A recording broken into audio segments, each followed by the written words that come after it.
Hey everybody, welcome to 515 Football. We're going to talk about the G fold. First thing I'm going to talk about is the play side tackle. He's going to block from the 4+ on out, doing a fire block on the 4 technique, getting his head on the inside shoulder and getting him out of the gap. The play side G is going to open up the AB gap from 1 technique to 4I. There is a situation where there is a 0 and a 4 technique. The guard will block down and help with the center and double team there.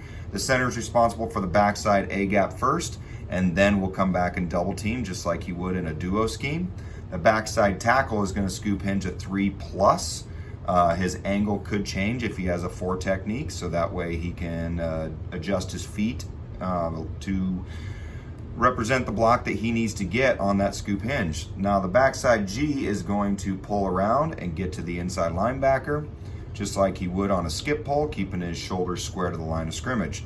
Now if you want to read the backside B gap, everything stays the same except for the backside tackle is just going to block out on a 5 technique, and we're just going to read whoever the B gap defender is. That could be a D tackle, that could be a 4 tech D end, or that even can be a linebacker. You got to just teach your kids how to identify it and make sure that they are understanding the rules behind it.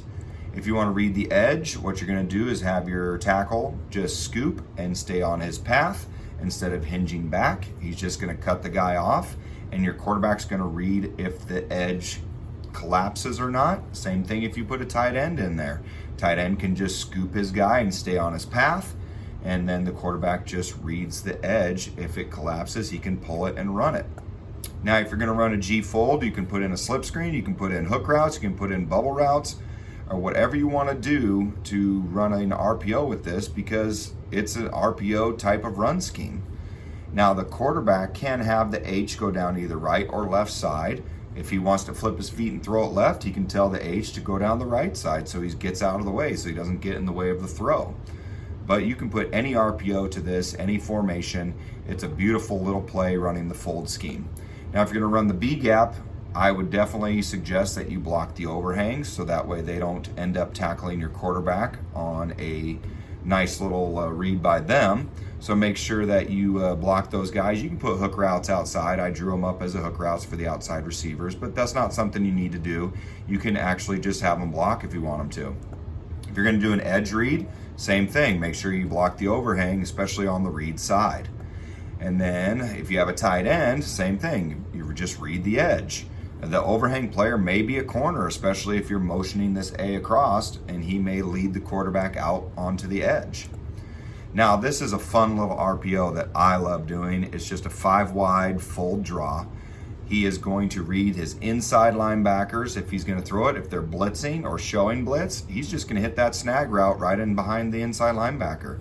I put in some hook routes so he could do some pre-snap reading with the wide receivers. And it's just 5-yard hook routes. If he thinks he can hit it, he's going to flip his feet and throw it at one of those receivers and get 5 yards. But again, he's reading the inside linebackers post-snap or even pre-snap if they're showing blitz. He's going to take 1 jab step back like he's going to throw it. If he doesn't like it, he's just going to follow the G right through the hole. Now, the nice thing about these 2 snag routes, the reason why I run them is because they are reading the quarterback. If he takes his jab step and starts running forward, they're going to turn out and they're going to find the first guy, creating a nice little run lane for the quarterback, regardless of which way the G pulled. I have it as a right side run play, but you can pull it and go the other way and just run everything the exact same thing. So this is the G fold and the different variations that I like to do, and there's a whole lot more that you can be creative with. This is 515 Football with Coach Peters. I hope you enjoyed.